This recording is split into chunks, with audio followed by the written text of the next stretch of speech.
He did not even lower his voice. In a room full of executives, my boss looked at the board and said, "She approved every step." 50 heads turned toward me like I had confessed to a crime.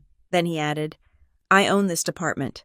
My thumb found the tiny card taped under my notebook. Board Audit Hotline. One call triggers an automatic investigation. That is when he realized he did not own the department. He owned the exit. My name is Skyla Stone. I was 34 years old, and I was sitting 3 rows back in the executive conference room of Keystone Cold Chain Solutions, wishing I could dissolve into the carpet. The air in the room was stale, recycled, and freezing, yet I could feel a bead of sweat tracing a line down my spine. It was the quarterly leadership review, an event that usually involved 3 hours of self-congratulatory speeches and bad pastries. Today, however, the atmosphere was different. It felt less like a business meeting and more like an arraignment. Up at the front of the room, Derek Vaughn was performing. There was no other word for it. My boss, the vice president of operations, was not just giving a presentation. He was putting on a show. He stood in front of a projection screen that was currently displaying a graph with a terrifying downward slope, yet his posture suggested total control. He wore a navy suit that probably cost more than my car, and his hair was perfectly styled, not a single strand out of place. He moved his hands with practiced elegance, gesturing at the disaster on the screen as if it were merely an interesting abstract painting rather than a financial catastrophe. I kept my head down, staring at the grain of the mahogany table in front of me. I was the operations risk manager. Technically, I was the person responsible for predicting things like this. But in Derek's world, my job was not to predict risks. My job was to hide them until they became someone else's problem. I had spent the last 6 months trying to be invisible, trying to do my work quietly while Derek took credit for the wins and deflected the losses. The screen flickered to the next slide. The header read, "Frostline Expansion Q3 Outcomes." The room went deadly silent. You could hear the hum of the projector fan and the distant sound of traffic from the Cleveland streets below. The Frostline expansion was supposed to be our future. It involved 3 new temperature-controlled distribution sites and a partnership with a new sensor vendor to attract high-end pharmaceutical clients. Instead, it had resulted in massive spoilage events, 3 lost contracts, and penalties that were currently totaling over $4 million. Marjorie Klein, the senior board member who sat at the head of the table, slowly took off her reading glasses. The movement was deliberate. Marjorie was a woman who did not need to raise her voice to be terrifying. She placed her glasses on the table with a soft click that sounded like a gavel strike. "Derek," Marjorie said. Her voice was dry and sharp. "This is a disaster. We are looking at a 30% churn rate in our premium sector because of temperature excursions. Who authorized the vendor switch? Who approved the sensor protocols that failed?" I felt my heart hammer against my ribs. This was it. This was the question I had been dreading for weeks. I knew the answer. I knew that I had written a 12-page risk assessment detailing exactly why the new vendor was a bad idea. I knew that I had flagged the lack of audit trails. I knew that I had refused to sign the initial authorization until Derek had practically ordered me to do it. Derek did not flinch. He did not stutter. He turned slowly, his face composing itself into a mask of pained regret. He looked like a disappointed father who had just found cigarettes in his teenager's backpack. He looked directly at me. "It is a difficult situation, Marjorie," Derek said, his voice smooth and deep. "I try to empower my team. I try to give them autonomy. Skyla approved every decision regarding the vendor selection and the rollout timeline." The air left the room. 50 heads turned toward me. The movement was synchronized, like a flock of birds changing direction. I felt the weight of their stares physically, like a heavy blanket being thrown over my head. My mouth went dry. Derek continued, his voice dropping an octave to sound even more sincere. "I warned her. I told her the timeline was too aggressive. I told her the vendor vetting process felt rushed. But she insisted that the risk model supported it. As her VP, I wanted to trust her judgment. The lie was so bold, so complete, that for a second, I could not even breathe. I stared at him, my eyes wide. He was looking at me with a mixture of pity and disappointment. It was a look designed to make me feel small. It was a look designed to make the board think he was a benevolent leader who had been betrayed by an incompetent subordinate. Panic flared in my chest. It was a hot, sharp sensation. My mind started racing, replaying the last 3 months, the meetings where he told me to stop worrying, the emails he sent telling me to just get it done, the late-night calls where he bullied me into bypassing the standard checks. But then, as I watched him, the panic shifted. I saw something else. Derek was too calm. Usually, when Derek was under pressure, he had a tell. He would tap his ring finger against his thumb. He would adjust his tie. He would talk too fast. Right now, he was doing none of those things. He was perfectly still. His sadness felt curated. His disappointment felt rehearsed. He had practiced this. The realization hit me like a slap in the face. This was not a spur-of-the-moment deflection. This was a premeditated murder of my career. He had known the Hotline project was going to fail weeks ago. He had probably spent the last month carefully curating a paper trail to frame me. He had deleted the emails where he ordered the shortcuts. He had edited the meeting minutes. He had set me up as the fall guy before the first sensor even failed. Marjorie turned her gaze to me. Her eyes were cold, assessing. Is this true? Ms. Stone. Did you override the VP's warnings? I opened my mouth to speak, but Derek cut in smoothly before I could make a sound. I have the documentation. Marjorie, Derek said. He smiled. A tight, sad little smile. I did not want to bring it here. I wanted to handle this internally, but given the severity of the losses, I can forward the email threads where I expressed my concerns and Skyla dismissed them. I have the sign-off logs. Everything is on record. Of course he did. Derek always had receipts.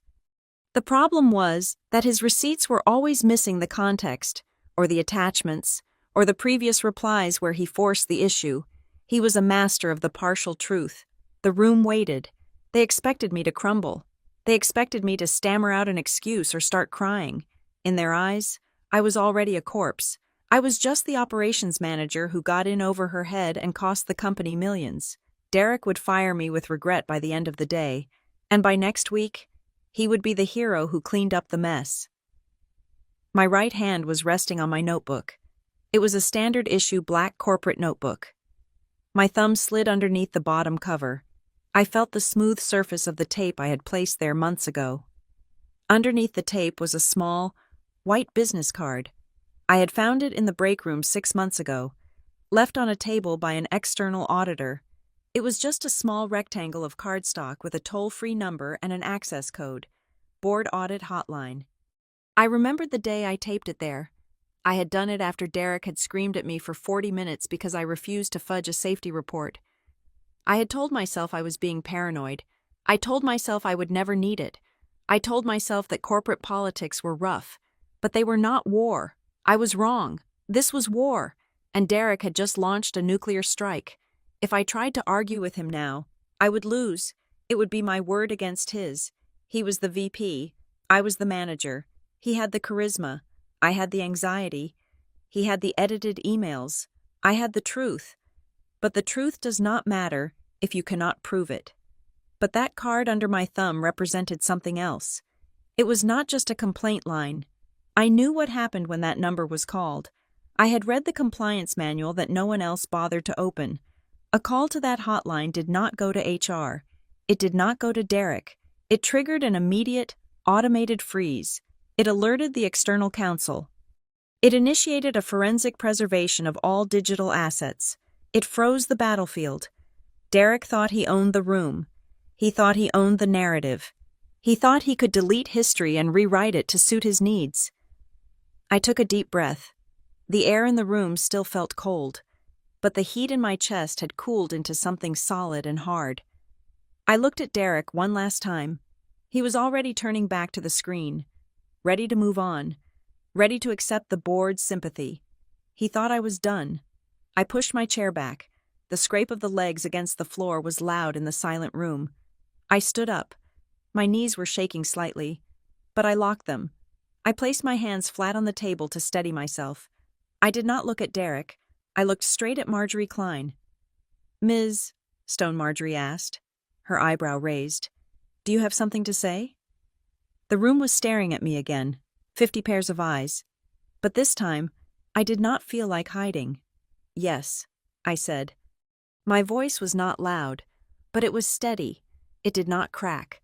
"I would like the board to preserve all internal communications before we continue." Derek's head snapped toward me. For the first time all morning, the smile dropped from his face. He looked confused, as if his pet cat had just spoken to him in Latin. "Excuse me," Derek said, a nervous chuckle escaping his lips. "Skyla, sit down. We can discuss your performance offline." I ignored him. I kept my eyes locked on Marjorie. "I am formally requesting a preservation order on all email servers and chat logs regarding the Frostline expansion," I said, reciting the words I had practiced in my head for the last 10 seconds. "And I will be providing the audit committee with the full, unedited timeline of events." The silence that followed was heavy. It was the silence of a predator realizing that the prey had teeth. I could feel the card under my notebook, pressing against my thumb. I had not made the call yet, but I had just lit the fuse.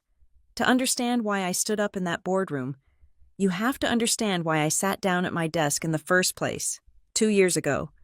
I came to Keystone Cold Chain Solutions looking for boredom. My previous job had been at a logistics startup in Austin where the CEO wore hoodies. The payroll checks bounced every other Friday, and the business strategy changed whenever the founder microdosed. I was 32 years old, burned out, and desperate for a dental plan. I wanted beige walls. I wanted a cubicle. I wanted a company so old and established that its biggest scandal was someone stealing yogurt from the break room fridge. Keystone promised me stability. It was a massive, slow-moving machine based in Cleveland, dealing in refrigerated shipping and pharmaceutical storage. It was unsexy, profitable, and safe, or so I thought. Then Derek Vaughn arrived. He was hired 3 months after I started. The memo from the CEO introduced him as a turnaround genius, a visionary leader who had saved flagging divisions at 3 other Fortune 500 companies. When Derek walked into the department for the first time, the air pressure seemed to change. He was 6 feet tall, smelled expensive, and spoke exclusively in polished sound bites that sounded profound until you tried to write them down. I remember our first one-on-one meeting vividly. He sat on the edge of my desk, invading my personal space just enough to establish dominance, and smiled. "Skyla," he said, looking at me with intense, manufactured focus. "I have looked at your file. You are brilliant with data, but you are getting bogged down in the weeds. My philosophy is simple. You handle the details. I will handle the big picture. We are going to be a powerhouse team." At the time, I heard a promise of support. I thought he meant he would clear the bureaucratic roadblocks so I could do my job. It took me 6 weeks to learn what he actually meant. "You handle the details" meant I would do 100% of the work. "I will handle the big picture" meant he would take 100% of the credit. The pattern established itself with terrifying speed. My mornings began at 7 o'clock. I would arrive at the office while the cleaning crew was still emptying the trash bins. I spent hours building complex risk dashboards, creating vendor scoring models from scratch, and drafting compliance checklists that kept us from violating federal safety regulations. I lived in Excel spreadsheets and regulatory PDFs.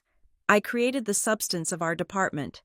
Derek usually strolled in around 9:30, holding a cup of artisanal coffee. He would stop by my desk, ask me to email him the slide deck I had finished the night before, and then disappear into his office. 2 hours later, I would see him in the glass-walled conference room, presenting my slides to the senior executives. He would gesture at my data, use my talking points, and accept the praise as if the ideas had sprung fully formed from his own forehead. He never explicitly claimed he did the work. He just never mentioned that I did. He used words like "we" and "our team" when things went well, but the emphasis was always on his leadership. "Great catch on that variance." "Derek," the CFO would say. "Thank you," Derek would reply, smoothing his tie. I wanted to make sure we were ahead of the curve. He did not correct them. He never said that Skyla Stone was the one who found the variants at 11 at night while he was at a wine tasting. I started to notice a strange cultural rule at Keystone. It was a form of collective gaslighting. Everyone knew Derek was an empty suit. In the break room, people rolled their eyes when his name came up. They made jokes about his buzzwords and his 3-hour lunches.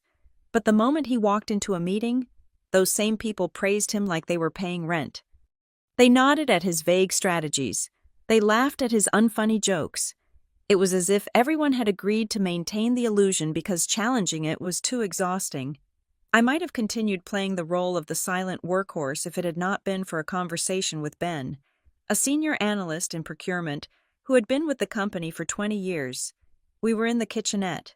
Waiting for the coffee machine to brew, I was venting, quietly, about how Derek had just presented my quarterly risk assessment without inviting me to the meeting. Ben stirred sugar into his mug and looked at me over the rim of his glasses. "You are new to corporate, aren't you?" Ben asked. "I have worked in corporate before." I said, "Not this kind of corporate." Ben corrected. "Keystone is an ecosystem. Derek is a predator. You are food. You think doing good work protects you. It does not. In this building, credit is currency. If you do not have your name on the receipt, you did not buy the item. Start keeping a folder." "A folder?" I asked. "A career folder." Ben said, "Every report, every model, every email where he asks you to do his job. Save it, print it, take it home. One day, he will need a scapegoat. Do not let it be you." That advice saved my life. I started a folder on my desktop named Administrative Archive, so it looked boring enough to ignore. Inside, I saved everything. When Derek asked me to write a strategy document, I saved the draft with my metadata. When he emailed me asking for a summary of a report he supposedly wrote, I saved the request. I became a historian of my own labor. As the months went on, Derek began to sense that I was not as pliable as he wanted. He started testing my boundaries. It was never overt abuse. It was a slow, grinding erosion of my professional standing. He stopped inviting me to the weekly strategy sessions, claiming they were high-level only. Then, he would come to my desk afterward and demand I execute the plans they had discussed, plans I had no context for. He started introducing me to clients as his assistant rather than the risk manager. When I corrected him, he would laugh it off. "Skyla is so big on titles," he would say to the client, winking. "She keeps us all in line." It was humiliating, but it was subtle enough that complaining about it made me look petty. He praised me in private, telling me I was the backbone of the department, but in public, he treated me like furniture. He was grooming me to be his permanent shadow, the invisible engine that powered his rise to the C-suite. I told myself it was just normal corporate politics. I told myself the paycheck was good. I told myself the benefits were worth the indignity. I could handle a narcissistic boss as long as the work was solid. Then came the Hotline expansion. It started on a Tuesday afternoon. Derek called me into his office and closed the door. His eyes were bright, manic with the energy of a man who sees a shortcut to a bonus. "Skyla," he said, leaning across his desk, "I have an idea that is going to put us on the map. We are thinking too small. We are just storing boxes. We need to be selling intelligence. I am calling it Project Hotline." He laid out the vision: 3 new distribution centers, a complete overhaul of our sensor network, and we were going to do it in 4 months. 4 months, I asked. "Derek, the permitting alone takes 6. Validating a new sensor vendor takes 3. That is impossible. Do not use that word." Derek snapped. His charm evaporated for a second, revealing the steel underneath. "I promised the board we could do it. This is my legacy project. I need you to build the green light analysis. Make the numbers work." He did not say assess the risk. He said make the numbers work. I looked at him, and I felt a cold knot form in my stomach. This was not just another slide deck. This was operational reality. If we rushed cold chain logistics, products spoiled, medicine went bad, people could get hurt, and if we failed, the losses would be in the millions. "I will look at the data," I said carefully. "You do that." Derek said, leaning back and putting his feet up on his desk.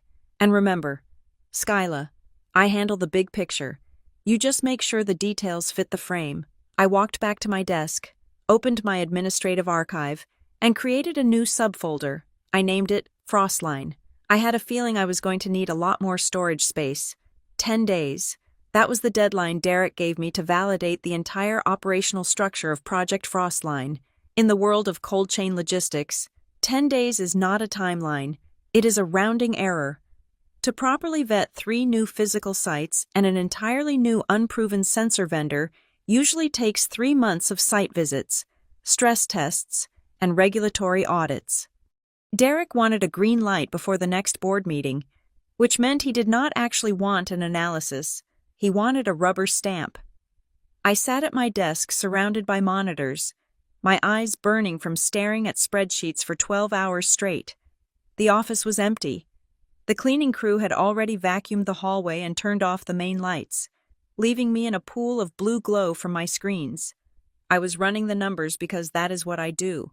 I do not guess. I calculate. And the calculations were screaming at me. The core of Project Frostline was the pivot to a new Internet of Things sensor provider called Polar Grid Monitoring. Derek had sold them to the other executives as a revolutionary, low-cost alternative to our current industry-standard sensors. He claimed they offered real-time data visualization that would dazzle our pharmaceutical clients. I dug into Polar Grid's technical documentation. The first thing I noticed was the lack of history. The company had existed for less than 18 months. Their previous clients were all small-scale agricultural distributors, mostly local florists and produce shippers. We were proposing to use their hardware to monitor vaccines and insulin, products that degrade instantly if the temperature shifts by 2 degrees. I pulled up their data security protocols. It was a mess.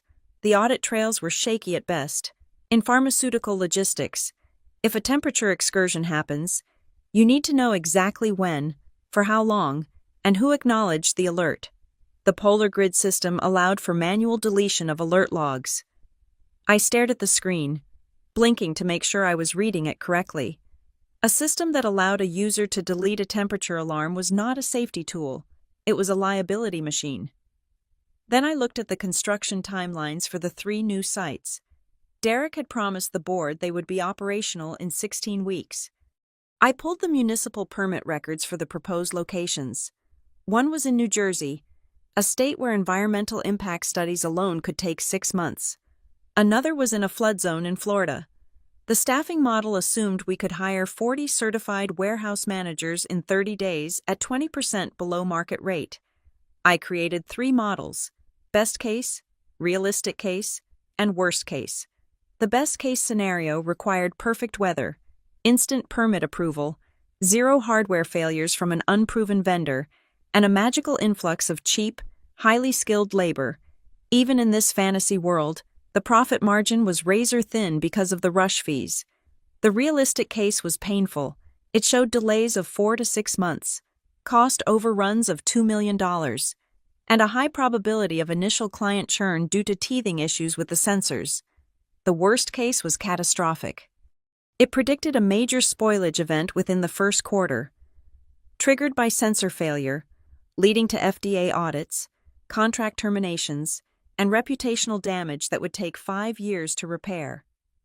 I printed the report. It was thick, heavy, and undeniably negative. I did not want it to be negative. I wanted the project to work because my job depended on the company doing well, but my job also depended on telling the truth about risk. The next morning, I walked into Derek's office. He was standing by the window, looking out at the Cleveland skyline, holding a stress ball in one hand. He looked like he was posing for a business magazine cover. "Good morning, Skyla," he said without turning around. "Tell me good news. Tell me we are ready to launch." I placed the report on his desk. "We cannot launch in 16 weeks, Derek, and we absolutely cannot use Polar Grid." He turned around slowly. The smile on his face did not reach his eyes. He picked up the report, weighed it in his hand, and dropped it back on the desk without opening it. "Summarize," he said. "The vendor is not compliant with Federal Code Title 21, I said, keeping my voice neutral. Their software allows users to delete alarm history. If we lose a load of insulin and the FDA asks for the audit trail, and we show them a gap, we lose our license. The construction timeline is physically impossible due to permitting, and the staffing budget is a fantasy. Derek sighed. It was a long, theatrical sigh. He walked around his desk and sat down, gesturing for me to sit opposite him. He looked at me with an expression of pity, as if I were a child who was afraid of the dark. "Skyla," he said softly, "I appreciate your diligence. I really do. But you are looking at this like an auditor, not a leader. Business is about risk. If we wait for perfect conditions, we never move. I have spoken to the CEO of Polar Grid personally. He assured me those software glitches are being patched in the next update. A verbal assurance is not a validation report," I said. "Until I see the patch and test it, I cannot sign off on the risk assessment. It is too dangerous." Derek leaned forward. His voice hardened. "You are scared. That is what this is. You are so afraid of making a mistake that you are paralyzing the department. That is not leadership, Skyla. That is cowardice." I felt the sting of the insult, but I kept my face blank. He was trying to provoke an emotional response. He wanted me to get defensive so he could dismiss my logic as hysteria. "It is not fear," I said. "It is math. The probability of failure is over 80%. "Stop with the percentages," Derek snapped. He stood up and slammed his hand on the desk. "I promised the board we are moving forward. I have put my reputation on this. I need a team player. I need someone who can find solutions, not just problems." He picked up the report again and shoved it toward me. "I want you to redo this," he said. "Adjust the risk weighting. Account for the fact that we will have manual redundancies in place until the software is patched. Assume the permits will be expedited, because I know people in the zoning office. Bring me a green light analysis by 5 o'clock. I cannot do that." I said, "That would be falsifying the risk profile." Derek looked at me. His eyes were cold, devoid of the charm he used in the boardroom. "Sign off," he said. "I need your name on it. I need the board to see that my risk manager supports the vision." That was the moment I knew. He did not just want the project to go through. He wanted an insurance policy.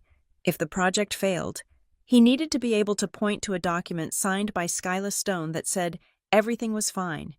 He needed my signature to be the seal on his alibi.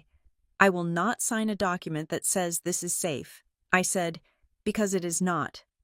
"You are refusing a direct order?" Derek asked. His voice was quiet now. "Dangerous."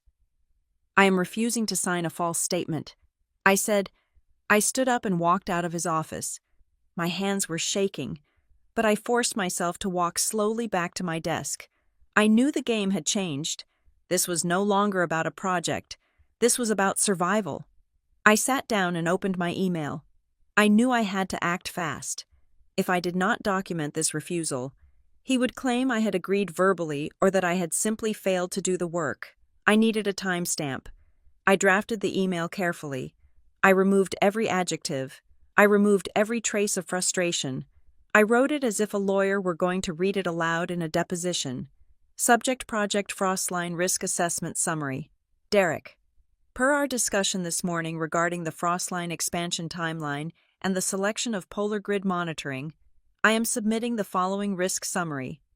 After reviewing the technical specifications and regulatory requirements, I have identified critical compliance gaps in the Polar Grid software, specifically regarding the deletion of audit logs. Additionally, the proposed 16-week construction timeline does not account for mandatory municipal permitting cycles. Based on these factors, the current risk rating for this project is critical. I cannot recommend proceeding with the launch under the current parameters. Attached is the full data set supporting these findings. Regards, Skyla Stone. Operations Risk Manager. I read it twice. It was bulletproof. It stated the facts. It stated my position, and it attached the evidence. I hit send. I watched the email move from the drafts folder to the sent folder. I felt a momentary sense of relief. I had done my job. I had protected the company, and I had protected myself. 2 minutes later, a notification chimed on my computer. A reply from Derek. My stomach dropped. I opened the message. It was one sentence. There was no greeting. There was no signature. Just 10 words that made the temperature in my cubicle drop 20 degrees. I own this department. Do not make me remind you who approves what. I stared at the screen. He was not arguing the facts. He was asserting ownership. He was telling me that reality was whatever he decided it was, and that my role was not to question him, but to obey. He believed he was untouchable. He believed that his title gave him the power to override gravity, logic, and federal law. I printed the email, then I printed his reply. I walked over to my bag, took out the folder labeled Administrative Archive, and slid the papers inside. Then I reached under my notebook and touched the edge of the card I had taped there. He thought he owned the department. He thought he owned me. But he had just put his threat in writing. And in the corporate world, ink is the only thing that bleeds forever. The war between Derek and me did not look like a war. There was no shouting, no thrown objects, and no more threatening emails. After he sent that message claiming he owned the department, Derek changed his tactics completely. He stopped writing things down.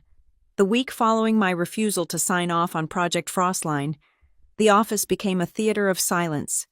If I sent Derek an email asking for clarification on a budget line, he would not reply. Instead, 30 seconds later, my desk phone would ring, or he would appear at the entrance of my cubicle holding 2 coffees.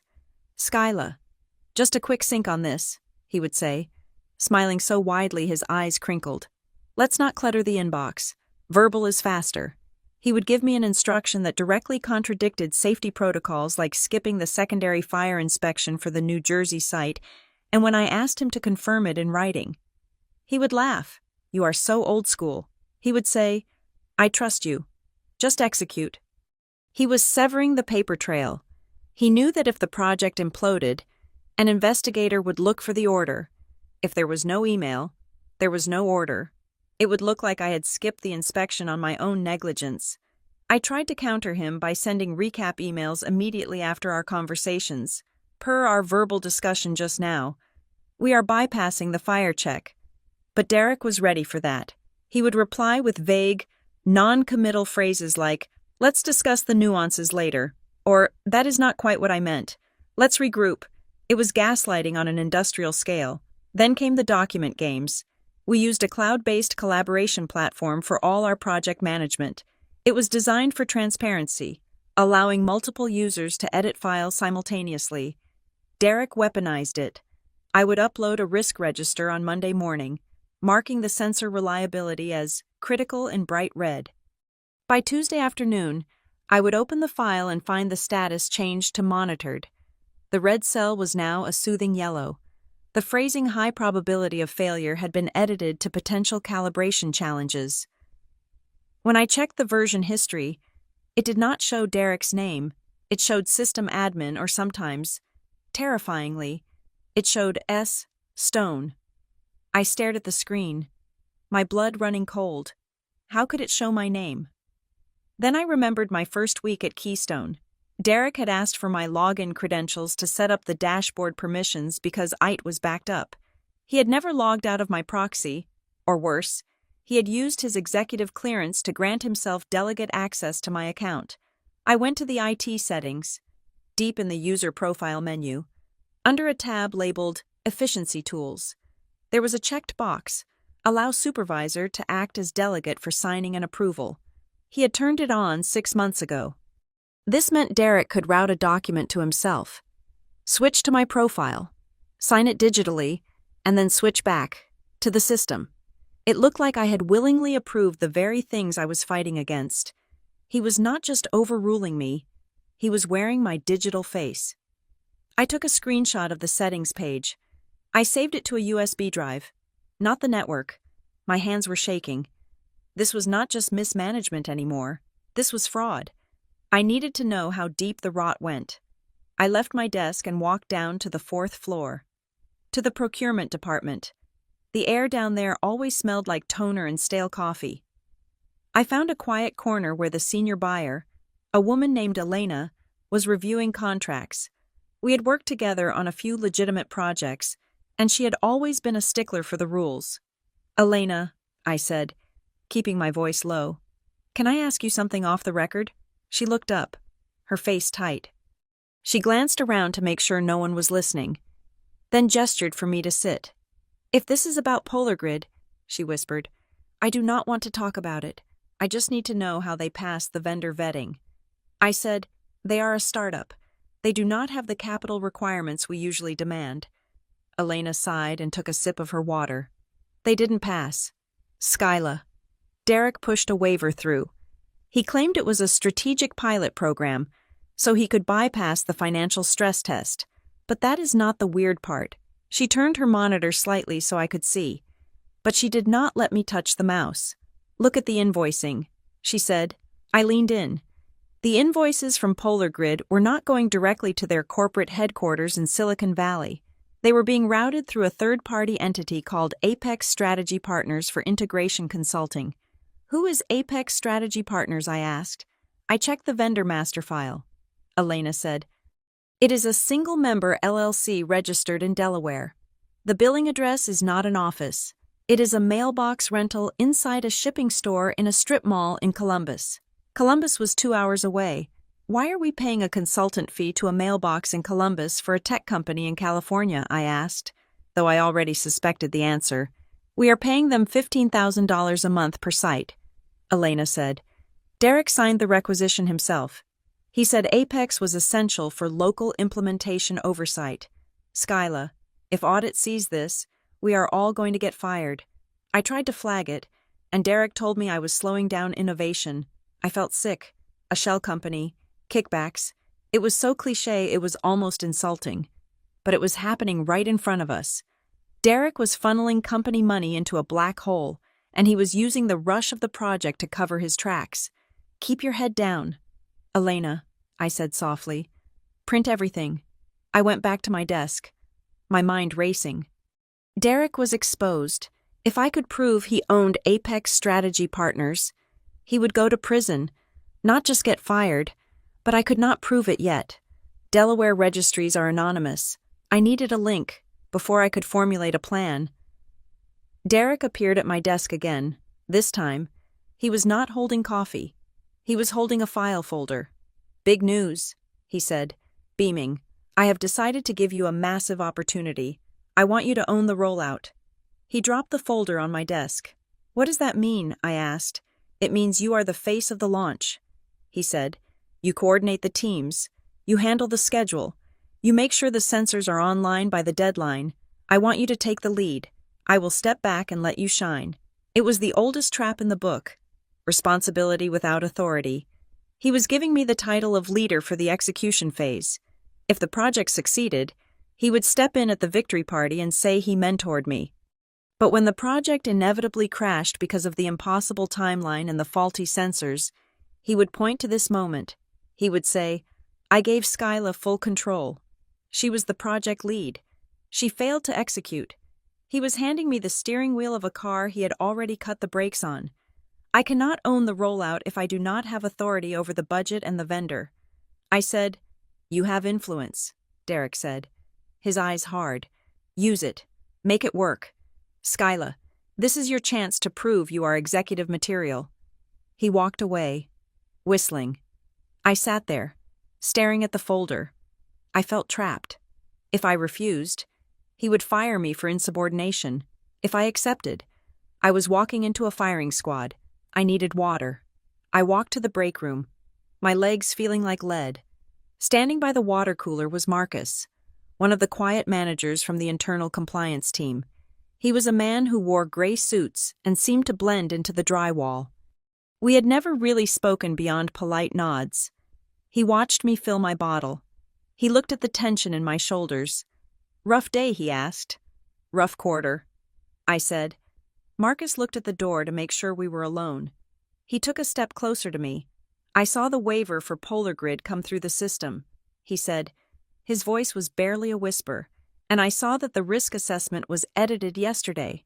I froze. I did not make those edits. "Marcus, I know," he said. "The metadata was sloppy, but the system says you did. That is what the audit log shows. He has delegate access. I said. Marcus nodded. He did not look surprised. Listen to me carefully. Skyla, internal compliance reports to the CEO, and the CEO loves Derek's stock price projections. If you file a complaint with HR, it will disappear. HR is there to protect the company, not you. So I just wait to get framed, I asked. No, Marcus said. You look outside. If you ever believe that company records are being actively manipulated, deleted, altered, falsified, that is a Sarbanes-Oxley violation. It is a federal issue. He took a sip of his water, looking casually at the ceiling. The board audit hotline is not run by HR, he said. It is run by a third-party law firm. And here is the thing most people do not know. The moment a credible report of record tampering is logged, the system triggers an automatic legal hold. What does a legal hold do, I asked. It locks the servers, Marcus said. It revokes admin privileges for everyone involved in the investigation. It prevents deletion.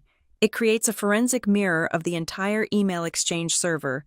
It freezes time. If someone is trying to rewrite history, a legal hold is the only thing that stops the pen. He crushed his paper cup and threw it in the trash. Hypothetically speaking, of course. He walked out before I could say thank you. I finished the day in a daze. I did exactly what Derek asked. I sent the emails organizing the rollout. I played the part of the obedient project lead, but inside, I was vibrating with adrenaline. That night, in my apartment, I sat at my kitchen table. I had my personal laptop open. I searched for the Keystone Cold Chain corporate governance page. It took me 20 minutes to find the number. It was buried in a PDF link at the bottom of the investor relations page, in a font size so small you would need a microscope to read it. Board audit hotline, anonymous, third-party managed, available 24 hours. I wrote the number down on a small white business card. I looked at it. It was just 10 digits. But Marcus was right. It was not a phone number. It was a detonator. If I called it, everything would stop. The expansion, the lies, the fake invoices, it would all be frozen in amber for the lawyers to dissect. But I could not call it yet. I needed more than suspicion. I needed to let Derek feel safe. I needed him to commit his final act of arrogance. I needed him to stand in front of the board and lie one more time, with me in the room to hear it. I took a piece of clear tape. I lifted the back cover of my black work notebook, the one I took to every meeting. I taped the card to the underside of the cardboard, flush against the binding so it could not be seen unless you were looking for it. I ran my thumb over the card. It was a secret weapon, a hidden fire alarm. I closed the notebook. I was ready to go back to work. I was ready to play the game. Derek thought he was the cat, and I was the mouse. He did not realize that the mouse had just wired the entire house with explosives. The launch of Project Frostline was a masterclass in corporate theater. On October 15th, we cut the ribbon at the New Jersey facility. There were balloons in the corporate colors, a catered lunch for the staff, and a photographer hired specifically to capture Derek Vaughn pointing at things with a visionary expression. The press release went out at 9 o'clock that morning. It was titled, Keystone Cold Chain Redefines Logistics with Polar Grid Intelligence. It quoted Derek heavily. He spoke about unparalleled visibility and next-generation risk mitigation. There was no mention of the fire inspection we had skipped. There was no mention of the fact that the sensors had failed 3 connectivity tests the day before. I stood in the back of the warehouse, holding a glass of sparkling cider, watching Derek shake hands with the regional directors. He was glowing. He soaked up the compliments like a lizard on a rock.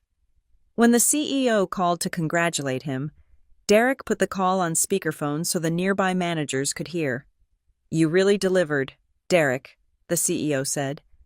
This is going to drive the stock up by at least 5%. We do what it takes, Derek replied, winking at the crowd. I felt a cold pit in my stomach. He truly believed he had pulled it off.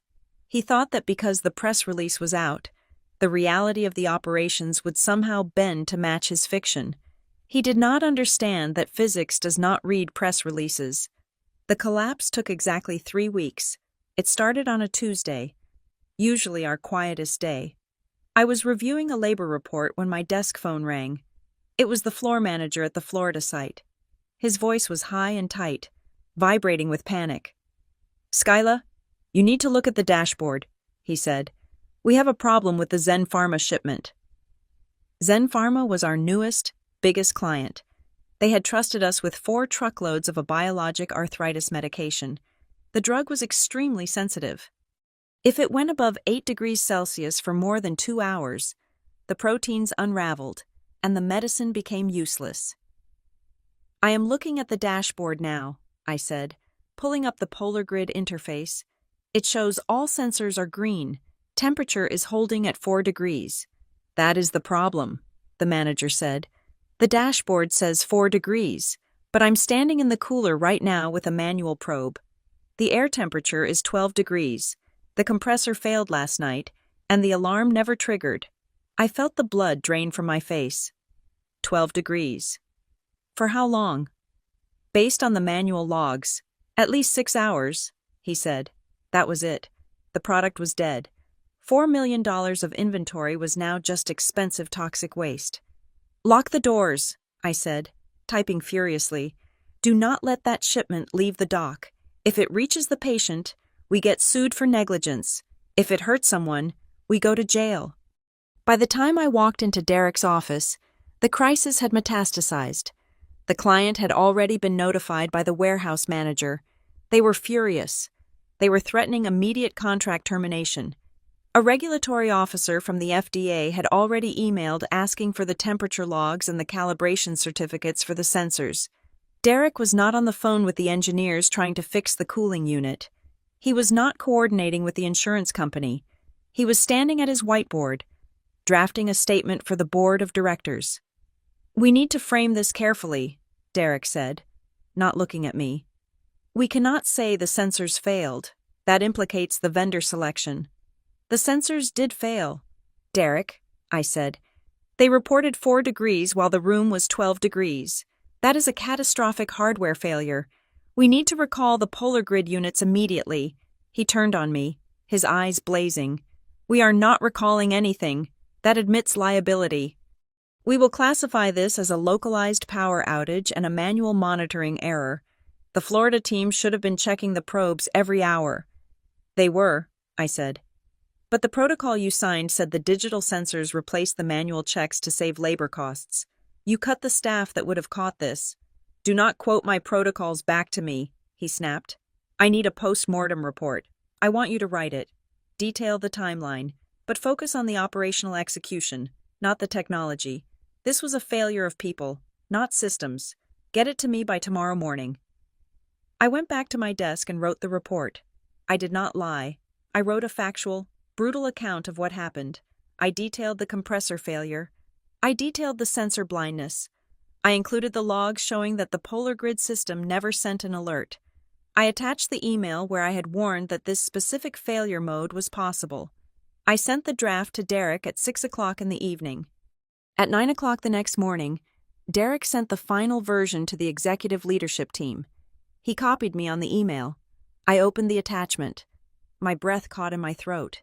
He had rewritten it. The title was the same Root Cause Analysis Florida incident, but the content was a fabrication.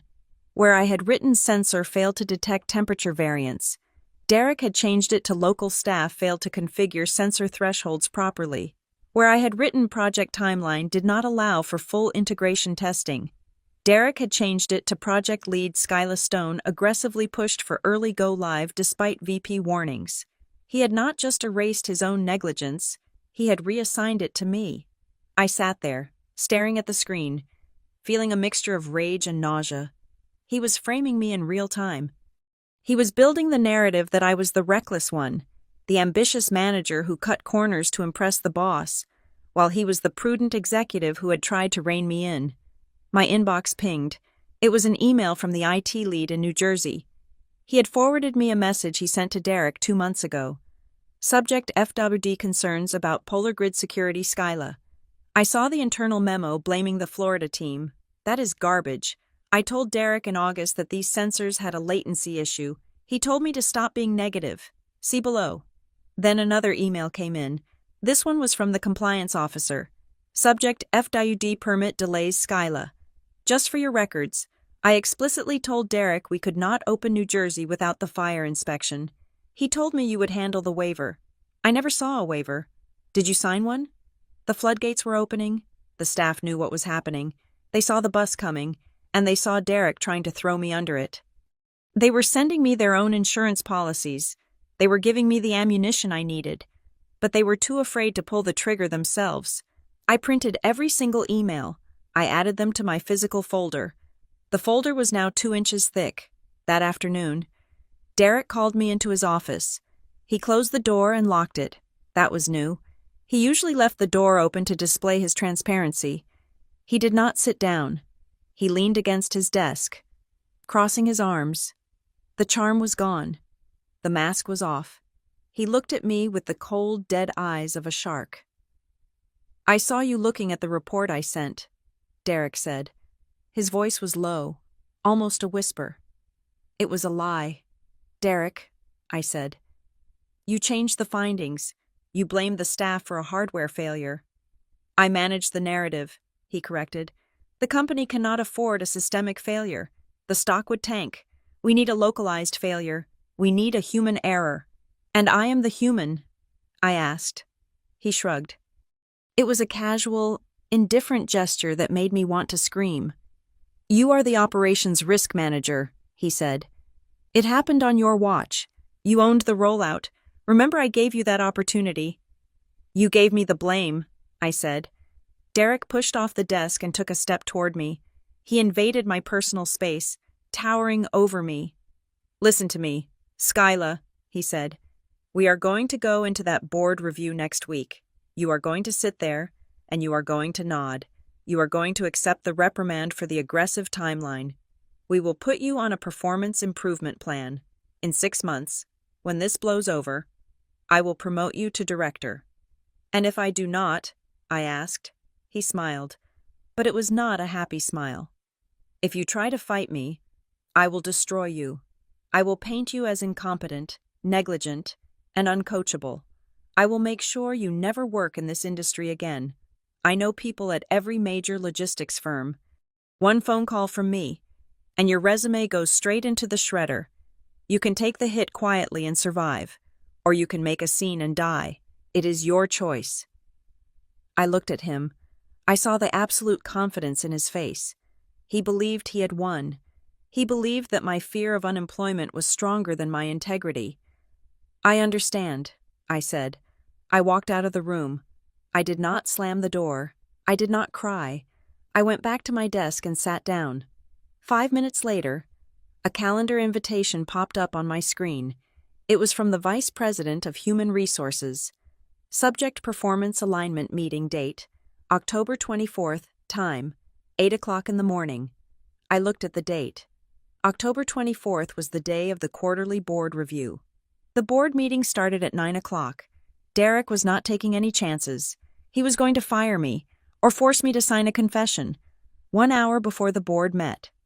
He wanted to make sure that by the time Marjorie Klein asked who was responsible for the failure, I would already be escorted out of the building by security.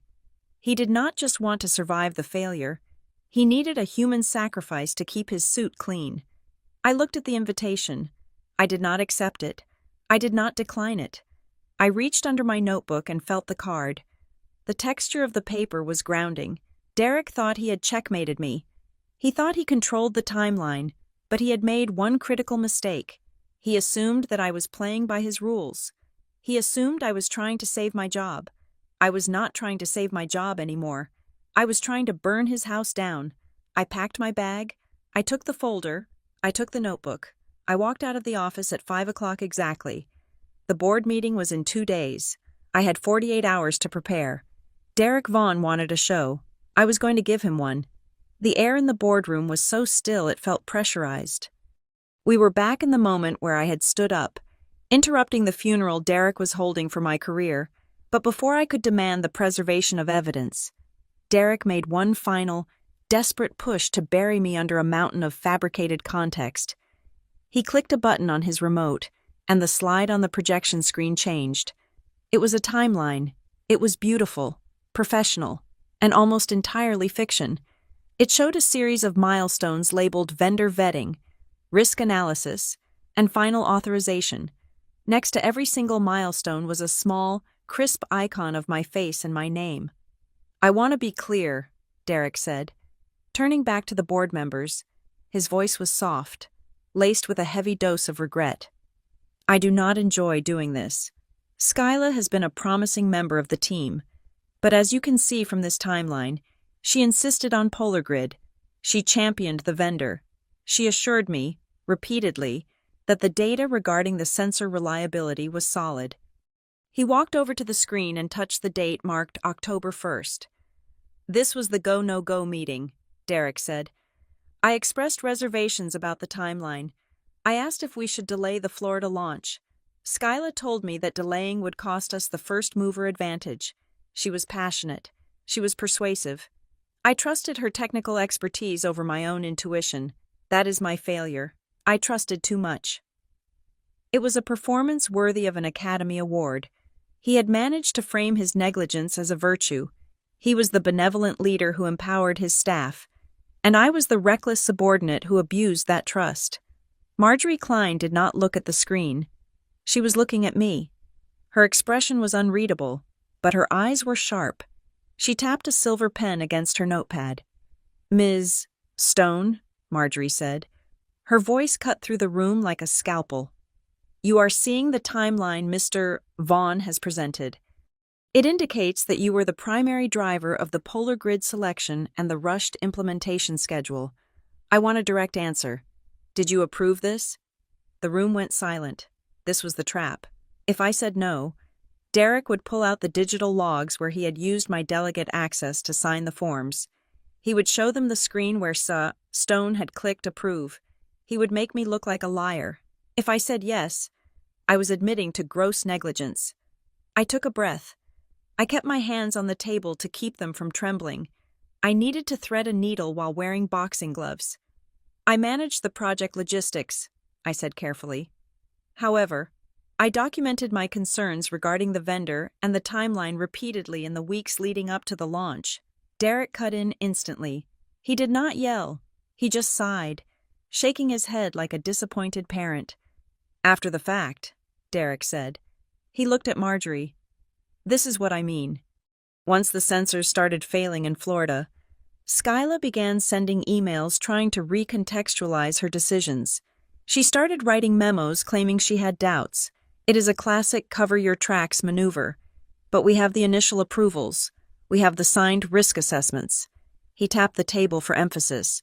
"You cannot sign a green light analysis on Monday and then claim you were worried on Tuesday just because the refrigerator broke," Derek said. "It is dishonest." I felt a flash of heat go up my neck. He was using the edited documents against me. He was using the files he had altered with my own login. "I did not sign a green light analysis," I said, my voice rising slightly. "I submitted a critical risk rating. I recommended we halt the project." Derek laughed. It was a short, incredulous sound. "Skyla, please," he said. "We have the email thread. I asked you for the green light analysis, and you sent it. I even replied asking if you were sure about the aggressive staffing model, and you confirmed it." He looked at the board, his face open and earnest. "I can pull up the thread right now if you need to see it," he offered. "I warned her. I told her we were moving too fast. But she wanted to own the rollout. She wanted the win." I realized then that he had not just deleted my emails. He had forged new ones. He had likely used his administrative access to spoof a conversation that never happened, creating a digital paper trail where he played the hero and I played the fool. He was offering the board a villain. Boards love villains. Villains are easy. You fire the villain. You issue a press release saying you have cleaned house, and the stock price recovers. Derek was giving them the head of Skyla Stone on a silver platter so they would not have to look at the rot in the executive suite. I looked at him. He was smiling at me, a sad, forgiving smile. He was signaling to the room that he held no ill will, that he was just doing his duty. "I understand you are upset," Derek said to me. "It is a high-pressure situation. We are all looking for answers. But lying to the board is not the way to fix this. The audacity was breathtaking. He was calling me a liar while standing in front of a fake timeline. I looked at Marjorie. She was watching the dynamic between us. She was smart. She knew that Derek was slick. But she also knew that the failure was too catastrophic to be the fault of a single mid-level manager. Mr. Vaughn claims he has receipts, I said, turning my body to face the board fully. He claims there is a digital record of my approval and his warnings. The record is clear, Derek said. Then you should have no objection to a forensic review. I said. Derek blinked. Excuse me. If the record is clear, I said, keeping my voice level, then it will stand up to scrutiny. But I am asserting that the documents shown on that screen have been altered. I am asserting that my digital signature was used without my consent via delegate access. And I am asserting that the email thread Mr. Vaughn is referencing was fabricated. A murmur went through the room. The other executives shifted in their chairs.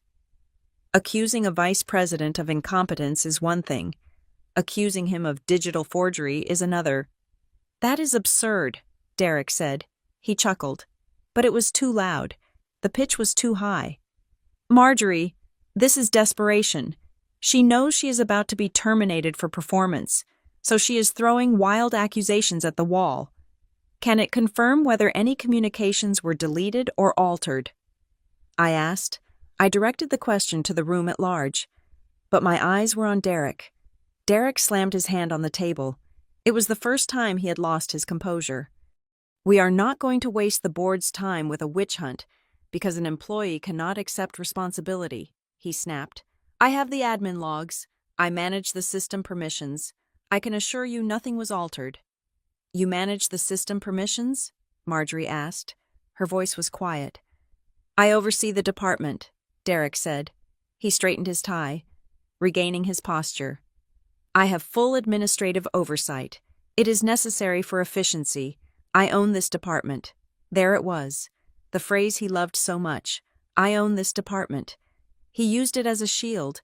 He used it to justify the lack of oversight, the bypass checks, the singular control. He thought it made him sound powerful. In that moment, he did not realize he had just admitted to having the means, the motive, and the opportunity to tamper with the evidence. I looked at the clock on the wall. It was 9:30. I looked at my notebook. The card was there. I had not made the call yet. I had wanted to give him a chance to tell the truth. I had wanted to see if there was any shred of integrity left in him. There was not. I stood up straighter. I stopped looking at Derek as my boss. I looked at him as a liability. You own the department, I repeated. That is the problem. Derek, you own the admin rights. You own the vendor selection. You own the narrative. Sit down, Skyla, Derek hissed. I did not sit down. I looked at Marjorie Klein. I saw a flicker of curiosity in her eyes. She was waiting to see what I would do. Since Mr. Vaughn has confirmed that he controls the internal records, I said, and since he has refused to allow an independent IT review, I have no choice. No choice but to what? Derek asked, sneering. Resign. I looked him dead in the eye. I wanted him to remember this moment. I wanted him to remember the exact second he lost. If you own the department, I said, my voice ringing clear in the silence, then you will not mind if I pull the alarm you cannot control. Derek looked confused.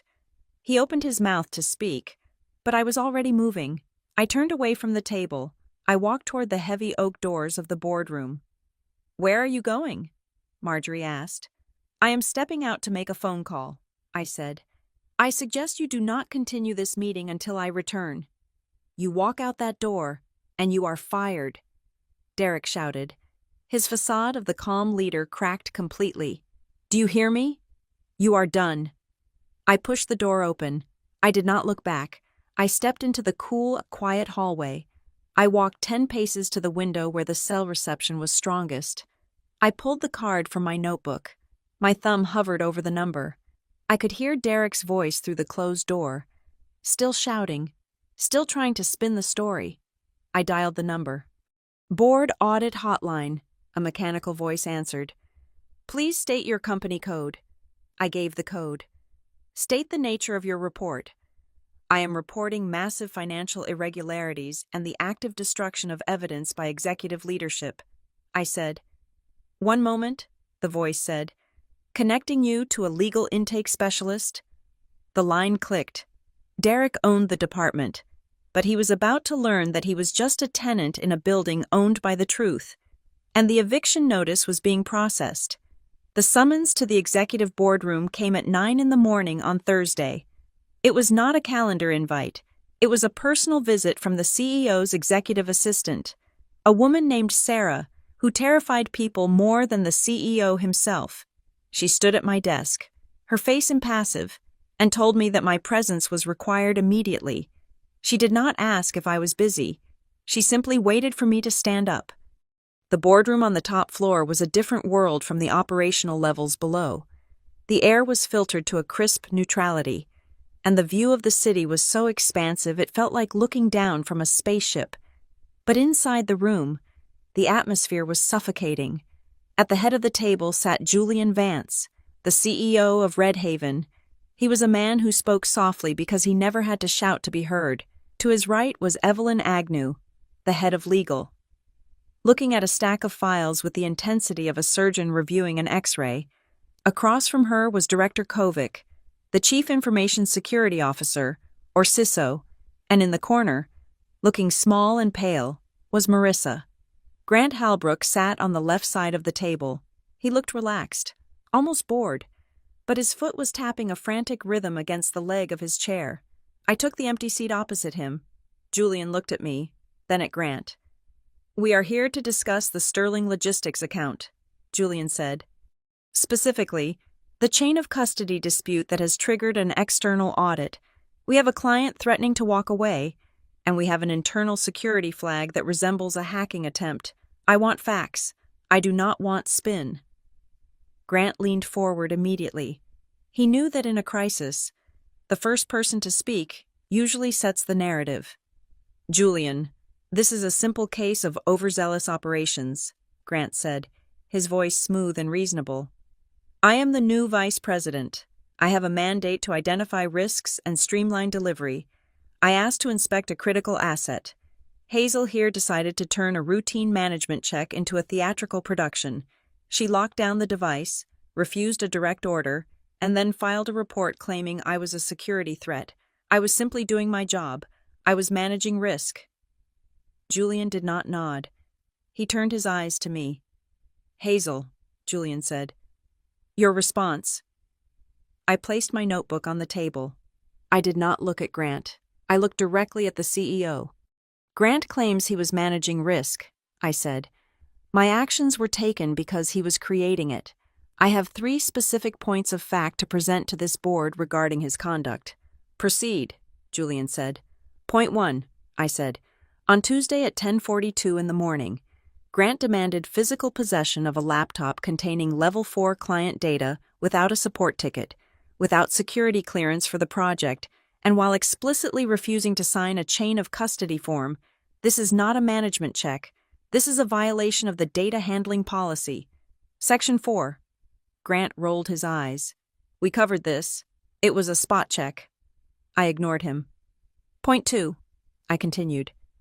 During the confrontation, Grant asked if the machine contained a folder named Delta. The Delta folder is a local, hidden directory I created 72 hours prior to store raw data discrepancies. It does not exist on the network. It has never been mentioned in any meeting. The only way Grant could know that name is if he had prior, unauthorized knowledge of the specific data issues I was investigating, or if he has been communicating with a third party who has knowledge of legacy issues. I saw Evelyn Agnew look up from her files. She made a note. Point 3, I said, my voice hardening slightly.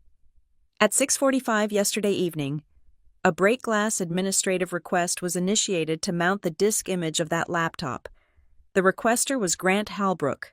The justification code was business continuity. There was no outage. There was no emergency. He attempted to use a nuclear option security override to bypass the legal hold I placed on the device. Director Kovic cleared his throat. It was a deep, rumbling sound. He turned his heavy gaze toward Grant. "Mr. Halbrook," Kovic said, "why did you not open a ticket?" Grant shifted in his seat. "I told you. I thought it was unnecessary. I am the VP. I should not have to wait for IT to grant me permission to see my own department's files." "That is incorrect," Kovic said. "The principle of least privilege applies to everyone, including the CEO, but that is not my main concern. My concern is the break-glass attempt. You tried to use an emergency root account to access a sealed evidence drive. Do you know what happens when you use that account?" "I assumed it would give me access," Grant said, his confidence slipping.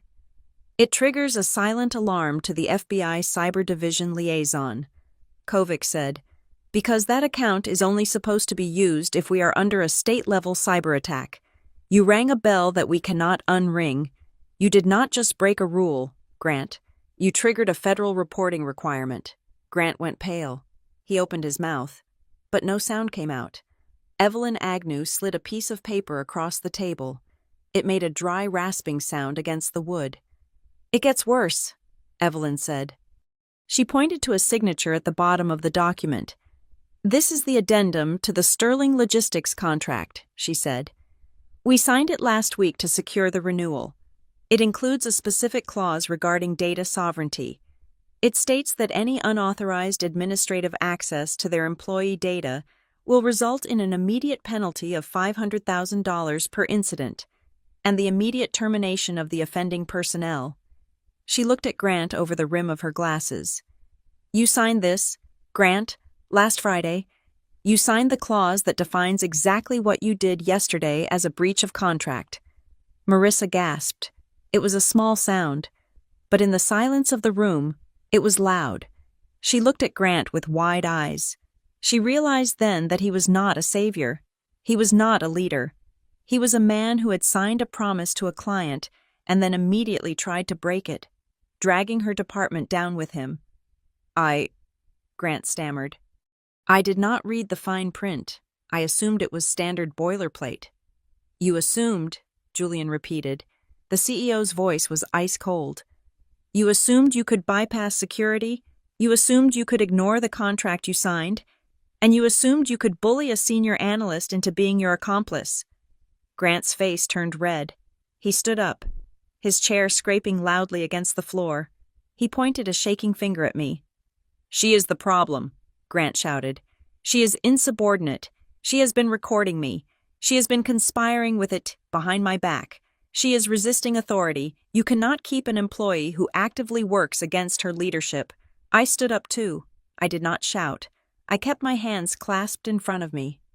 "I am not resisting authority, Grant," I said. "I am resisting risk.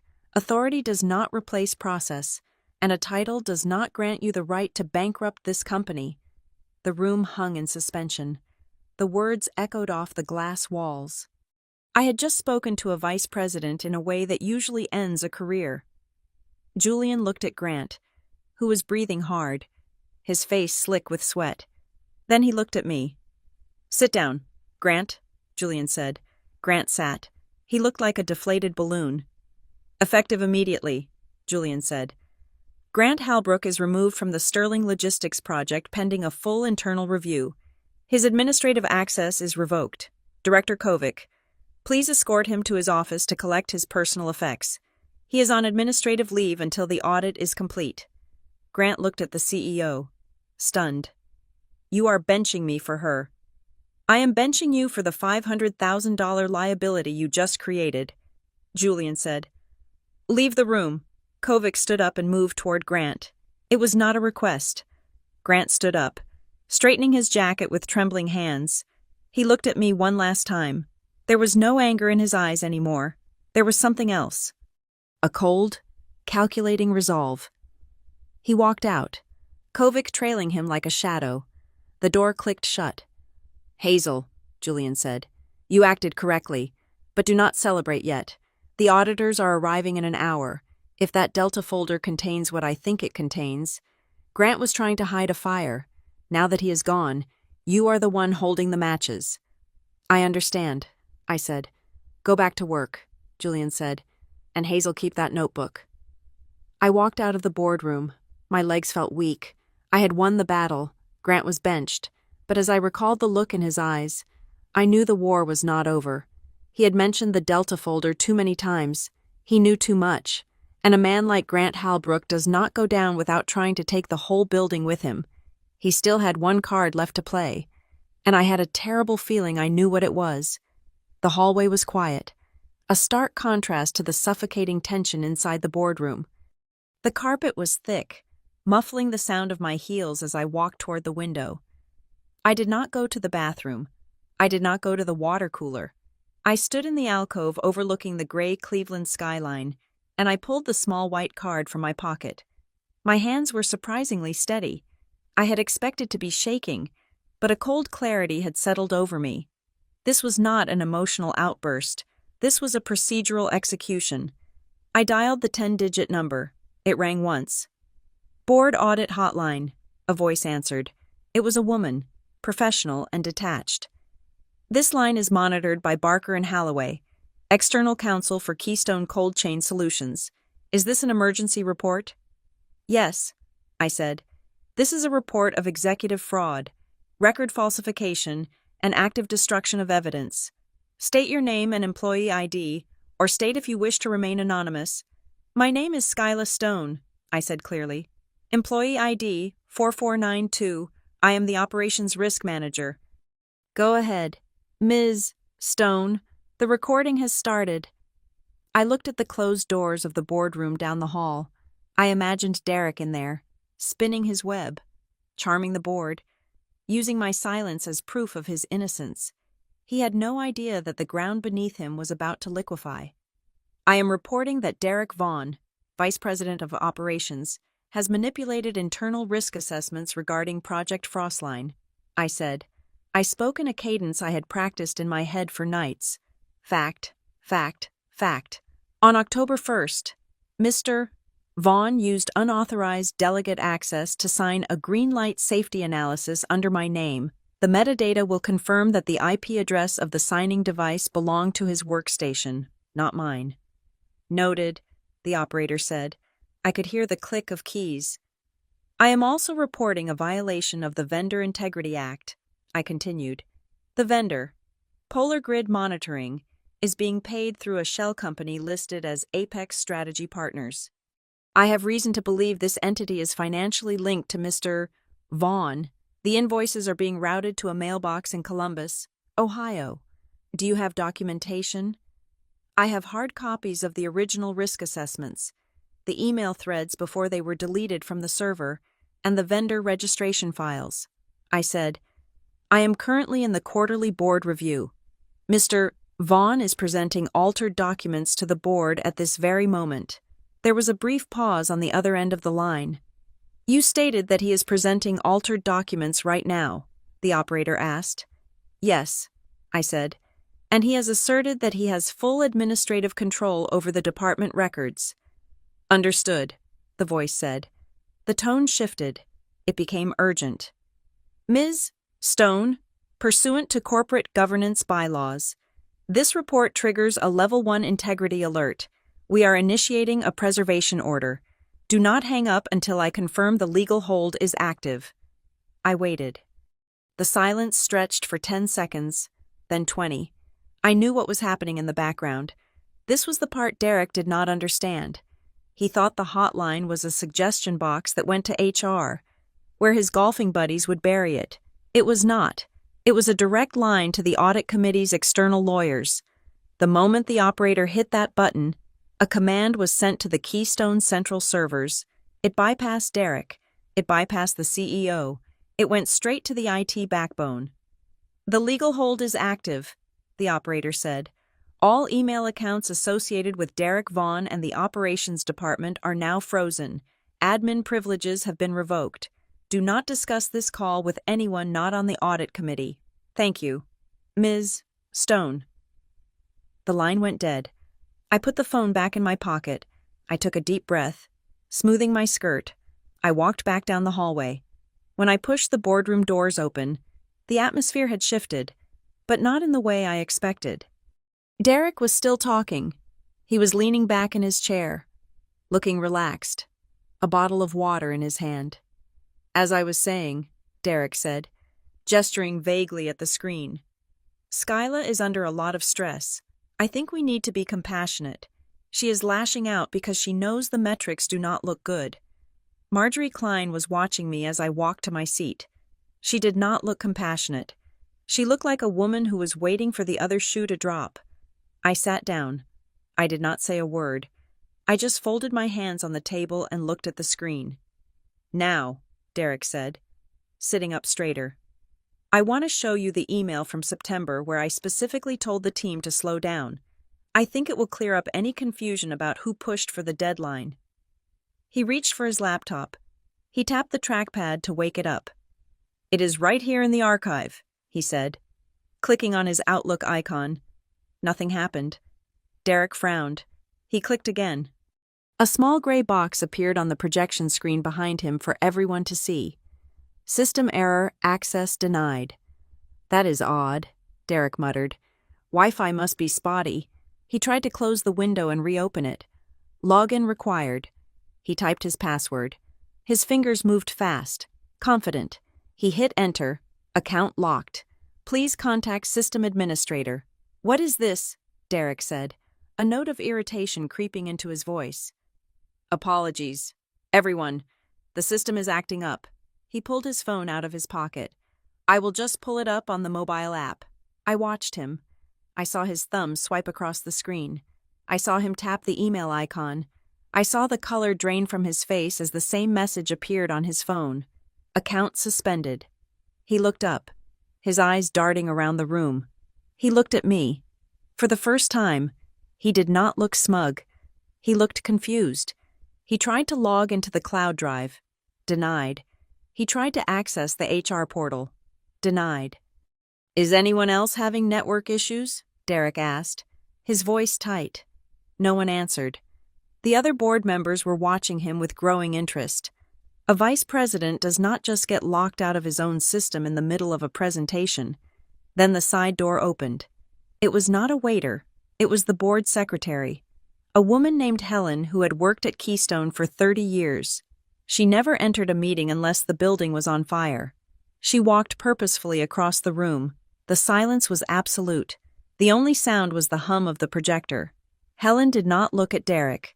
She walked straight to the head of the table and handed a folded piece of paper to Marjorie Klein. Marjorie took the note. She put on her reading glasses. She read it once, then she read it again. She took off her glasses and placed them on the table. She placed the note on top of them. She looked at Derek Vaughn. Mr. Vaughn, Marjorie said.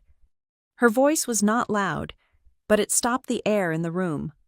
Derek looked up from his useless laptop. Marjorie, I am sorry about the technical glitch. I am going to call IT and have them. Do not call it, Marjorie said. Excuse me, Derek said, forcing a laugh. I need to show you these documents. I cannot access my files.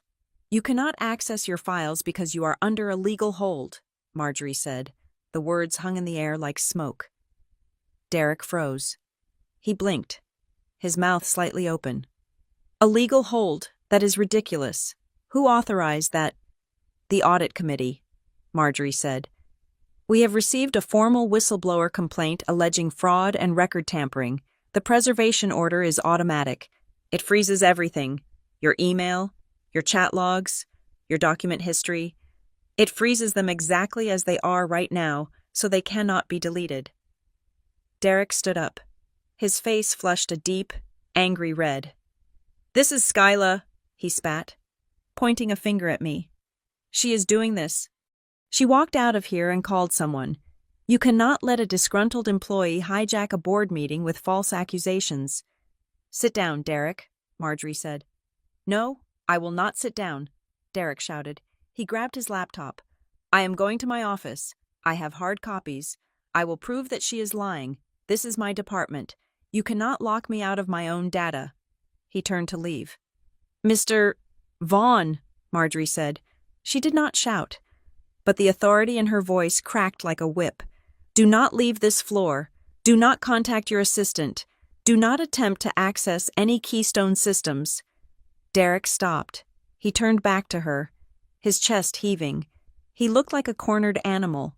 He looked at me, and the hatred in his eyes was pure and unfiltered. You have no right, Derek hissed. I built this division. I own this department. Marjorie Klein stood up. She was a small woman, but in that moment, she looked 10 feet tall. She looked at Derek with the cold detachment of a judge delivering a verdict. You do not own anything right now, Mr. Vaughn, Marjorie said. Not while the audit committee is preserving evidence. She turned to the secretary. Helen, Marjorie said, please inform security that we have a potential breach of executive protocol and ask the external counsel to join us via video link immediately. Derek slumped back into his chair. He looked at his phone, which was now just a darker rectangle of glass, useless to him. He looked at the screen, where the words, "Access denied," were still projecting behind his head, a digital banner announcing his loss of control. I looked at him. I did not smile. I did not need to. The silence in the room was louder than any victory speech. He had spent months erasing the truth, editing reality to fit his ego, but he had forgotten the one rule of the digital age. You can edit the document, but you cannot edit the backup. And now, the backup was the only thing that mattered. The silence in the boardroom was absolute. It was not the silence of peace. It was the silence of a held breath. The moment between the lightning flash and the thunderclap, Derek Vaughn sat slumped in his chair, his face a mask of shock that was rapidly hardening into rage. The words, "Access denied," were still burning on the screen behind him, a digital brand of his loss of control. I was watching Marjorie Klein. She was staring at Derek with a look of clinical disappointment. But before she could speak, before the external counsel could join the video link, a sound came from the corner of the room that made everyone jump. It was the sound of a chair scraping loudly against the floor. We all turned. Kara Linden was standing up. Kara was Derek's executive assistant. She was in her mid-40s, a woman who had worked at Keystone for longer than I had been alive. She was the kind of person who was designed to be invisible. She wore beige cardigans, kept her graying hair in a tight bun, and spoke in a voice so soft you usually had to lean in to hear her. For 2 years, I had watched her fetch Derek's coffee, organize his travel, and silently absorb his temper tantrums. She was a fixture, like the potted plant in the lobby. But she was not invisible now. She was standing behind the small side table where she took the meeting minutes. Her hands were gripping the edge of the table so hard her knuckles were white. She was shaking. I could see the tremors running through her arms, but her chin was up, and her eyes were fixed on Marjorie Klein, Kara Derek said, his voice snapping with irritation. Sit down. This does not concern you. Kara did not look at him. She did not sit down. She took a breath that sounded like a gasp for air. It concerns me, Kara said. Her voice was thin, trembling, but it carried across the room, because I am the one who had to delete the files. The room seemed to drop 10 degrees in temperature. Excuse me, Marjorie asked, leaning forward. He makes me delete them, Kara said. She was speaking faster now, the words tumbling out as if a dam had broken inside her. Every Friday afternoon, he gives me a list of emails. He gives me a list of chat logs. He tells me to purge them from the local cache. He tells me it is for storage management, but it is always the messages where people disagree with him. It is always the warnings. Kara, stop this immediately, Derek said. Standing up, he moved toward her, his physical presence looming. You are confused. You are under a lot of stress. Sit down. Mr. Vaughn, Marjorie shouted. It was the first time I had ever heard her raise her voice. Derek froze. He looked from Marjorie to Kara, his eyes wide with disbelief. He could not believe that the furniture was talking back. Kara looked at me for the first time. Her eyes were wet, but there was a fierce, terrifying clarity in them. I saw what he did to the Frostline timeline. Kara said to the board, I typed the original version, the one Skyla sent. It had the red flags. It had the vendor warnings. Derek made me open the document editor. He stood over my shoulder while I changed the dates. He made me change the word warned to approved. He told me it was just a formatting error, but I knew. She paused, taking a shaky sip of water from the glass on her table. I have watched him do this for 5 years, she continued. I watched him steal ideas from the junior analysts and present them as his own. I watched him blame the logistics coordinator for the Atlanta outage when it was his decision to cut the maintenance budget. I watched him sacrifice good people to protect his bonus. She is lying, Derek said. He was pacing now, a frantic energy radiating off him. She is a disgruntled assistant. I gave her a poor performance review last month, and now she's retaliating. This is a conspiracy. I am not retaliating, Kara said. I am testifying. She reached into her large tote bag on the floor. She pulled out a thick, plastic-wrapped brick of paper. It looked like a manuscript. She placed it on the table with a heavy thud. 3 years ago, Derek tried to pin a compliance violation on me, Kara said, her voice steadying. He approved a travel expense that was against company policy, and when audit flagged it, he told them I had forged his signature. I almost lost my job. I almost lost my pension. I realized then that he would burn anyone to keep himself warm. She placed her hand on the stack of papers, so I started keeping a copy. She said, everything, every email he told me to delete. I printed it first. Every document he told me to alter. I saved the original version to a thumb drive he does not know about. I have the audio logs from the meetings where he told the team to ignore safety protocols. He thinks because he has the admin password, he controls the truth. He forgot that I am the one who holds the keys. Derek was staring at the stack of papers like it was a bomb. And it was. It was a paper bomb that was about to blow his life apart. You stole confidential company data, Derek snarled. That is a felony. Kara, I will have you arrested. I did not steal it, Kara said calmly. I preserved it. She looked at Marjorie. I was afraid he would try to wipe the servers today. Kara said, I knew Skyla was going to push back. I saw the look on her face all week. So, at 8 o'clock this morning, before this meeting started, I scanned the most critical documents regarding the Frostline expansion. I forwarded them to the board secretary's secure inbox from an external email address. Marjorie looked at the secretary. Helen nodded slowly. I received a package of encrypted files at 8:15. Helen said, I have not opened them yet. I was waiting for instructions. Open them, Marjorie said. No, Derek shouted. You cannot use stolen documents. This is a setup. Skyla put her up to this. Look at them. He pointed at me, then at Kara. Skyla has been whispering in her ear, Derek said, desperate to find an angle, any angle. That made him the victim. She has been manipulating Kara. She is using a vulnerable, older woman to do her dirty work because she knows she is guilty. It is pathetic. The insult hung in the air. Vulnerable, older. It was the wrong thing to say. Kara Linden straightened her spine. She looked at Derek Vaughn with an expression of pure, unadulterated loathing. She did not look vulnerable. She looked like a fortress. I do not need anyone to manipulate me into telling the truth. Derek, Kara said. Her voice was like steel. And I do not need you to tell me who I am. I am the person who covered for your mistakes for 5 years. And today, I am the person who stops covering. The room went silent again. But this time, the quality of the silence was different. It was not fearful. It was heavy with the weight of reality. The corporate theater was over. The buzzwords, the power suits, the polished slides, it all dissolved. What was left was just the ugly, naked truth. And then, the dam broke. At the far end of the table, the director of AT, a man named Marcus, the same Marcus who had given me the hint about the hotline, cleared his throat. I can confirm the validity of the legal hold, Marcus said. He was looking at his tablet.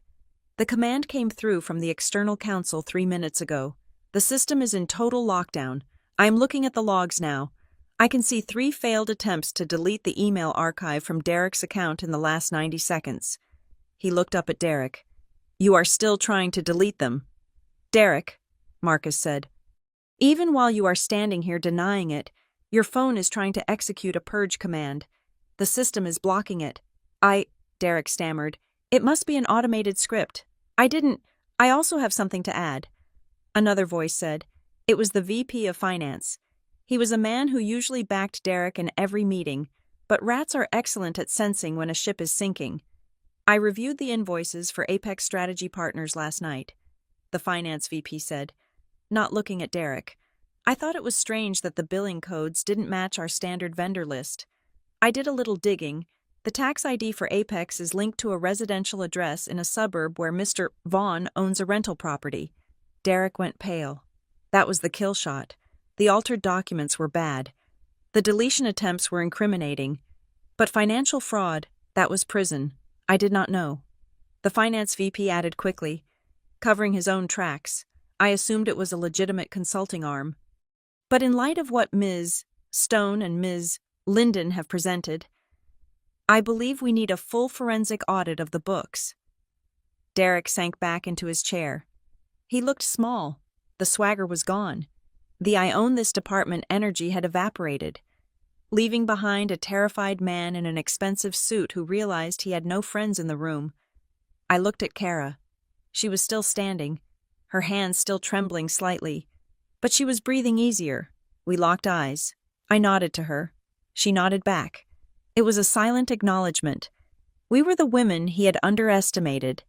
We were the details he thought he could manage. Marjorie Klein stood up again. She did not look at the screen. She did not look at the timeline. She looked at the security guard who was standing by the door. Ensure that the room is secured, Marjorie said. No one leaves until the external counsel arrives. We are moving this meeting from a quarterly review to a formal inquiry. She turned to Derek. Mr. Vaughn, she said. Please surrender your phone and your laptop to the board secretary, immediately. Derek looked at the device in his hand. For a second, I thought he might throw it. He looked at me with a mixture of hatred and confusion, as if he still could not understand how his perfect kingdom had crumbled in less than 20 minutes. He slid the phone across the mahogany table. It spun slowly and came to a stop in front of Marjorie. The air pressure in the room shifted. The storm had arrived, and Derek Vaughn was standing directly in the center of the hurricane without an umbrella. The atmosphere in the boardroom had shifted from a business review to a crime scene investigation. Derek Vaughn, stripped of his phone and his digital access, did not cower. Instead, he pivoted. He was a creature of survival, and when his charm failed, he reached for his second favorite weapon, which was aggression disguised as legal defense.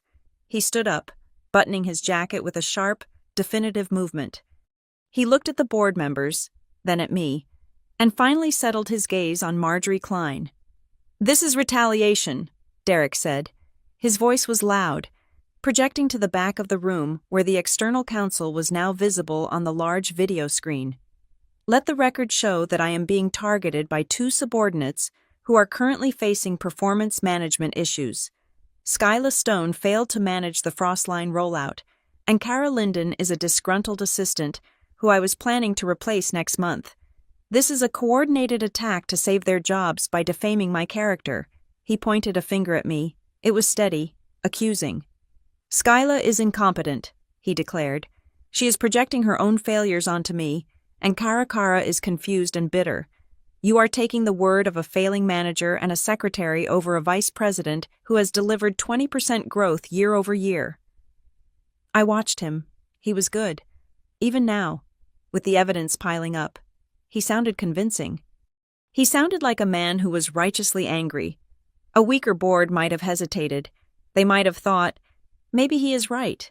Maybe this is just office politics gone wrong. But Marjorie Klein was not a weaker board member. She sat perfectly still, her hands folded over the note Kara had given her. We are not discussing growth percentages, Mr. Vaughn, Marjorie said. We are discussing integrity, Derek sneered. He realized the incompetence angle was not landing. He switched tactics instantly. Fine, Derek said. If this board has lost confidence in my leadership, I will make this easy for everyone. I am submitting my resignation, effective immediately. I will clear out my desk today.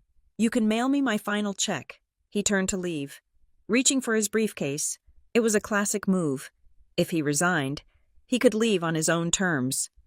He could sign a non-disclosure agreement, keep his severance package, and tell his next employer that he left Keystone because of strategic differences. He wanted to escape before the word termination could be typed into his file. "Sit down," Marjorie said. "I have resigned," Derek said, not stopping. "I am no longer an employee of this company. You cannot order me to sit. I am not accepting your resignation," Marjorie said. Derek stopped. He turned around slowly. "You cannot force me to work here." "I am not forcing you to work," Marjorie said. "I am forcing you to wait. Your resignation is rejected pending the outcome of the internal investigation. If we find cause for termination, you will not be resigning. You will be fired for cause. You will forfeit your severance, your stock options, and your reputation." Derek's jaw tightened. He looked at the door, calculating the distance, then looked back at Marjorie. He knew he was trapped. If he walked out now, it would look like an admission of guilt. He walked back to his chair and sat down, dropping his briefcase on the floor with a heavy thud. "This is a witch hunt," he muttered. "Actually," a voice said from the video screen, it was the external counsel, a sharp-faced lawyer named Mr. Sterling. "It is a forensic accounting exercise." The lawyer looked down at a document on his desk in the video feed. "We have been running a rapid background check on Apex Strategy Partners since Ms. Stone's call came in," Mr. Sterling said. "Mr. Vaughn, you claimed earlier that the vendor selection was impartial. You claimed the consulting fees paid to Apex were for legitimate integration services." "They were," Derek said. "Apex is a standard industry consultant." "Then why?" Mr. Sterling asked, holding up a piece of paper to the camera. "Is the registered agent for Apex Strategy Partners listed as a limited liability company called DV Holdings?" The room went silent. "And why," Mr. Sterling continued, "is the incorporation address for DV Holdings the same address as your vacation home in Lake Tahoe?" Derek stared at the screen. He opened his mouth, but no sound came out. The blood had drained from his face, leaving him looking gray and waxy. "It is an investment vehicle," Derek stammered finally. "It is a coincidence. I invest in a lot of companies. I did not know they were the parent company of Apex. I do not manage the day-to-day portfolio." "It is not a portfolio, Derek," the VP of Procurement said from across the table. He was looking at his laptop, scrolling through a file. "I just pulled the vendor setup form. The electronic signature on the Apex contract matches your signature exactly, and the bank routing number for Apex leads to a credit union in Tahoe where you are the sole signatory." The paper trail was not just a trail anymore. It was a cage. Derek had not just steered business to a friend. He had been paying himself. He had been funneling $15,000 a month of Keystone's money into his own pocket while telling us to cut safety budgets. "It was a pilot program," Derek said, his voice rising, cracking. "I was going to disclose the interest once the project was profitable. I was taking on the risk personally to help the company. It was a lie so desperate it was almost sad." The VP of Human Resources, who had been silent for the entire meeting, suddenly cleared his throat. He looked at his phone, then at me.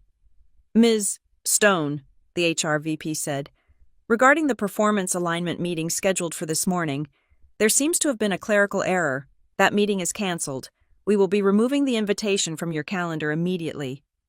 I looked at him. An hour ago, he was ready to help Derek fire me. Now, he was scrambling to distance himself from the radioactive fallout. "Thank you," I said. "I assume my personnel file will also be corrected to reflect that the Florida incident was not my error." "We will conduct a full review," the HR VP said quickly. "Everything will be adjusted." Marjorie Klein stood up. "We need a 10-minute recess to allow legal to draft the suspension orders. Mr. Vaughn, you will remain in this room with security. Everyone else, please step into the hallway." The meeting broke. The tension released like a pressurized valve. People stood up, whispering, avoiding eye contact with Derek. I walked out into the hallway. I needed air. My hands were finally starting to shake.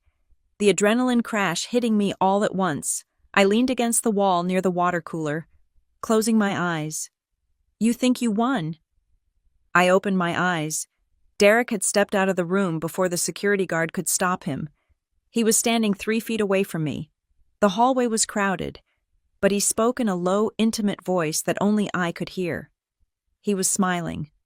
It was a terrifying, dead smile. You think this is over? Derek whispered. You just ended your career, Skyla. No one hires a whistleblower. You are radioactive. I will be back. I have friends on this board. I have money. But you will never work in this town again.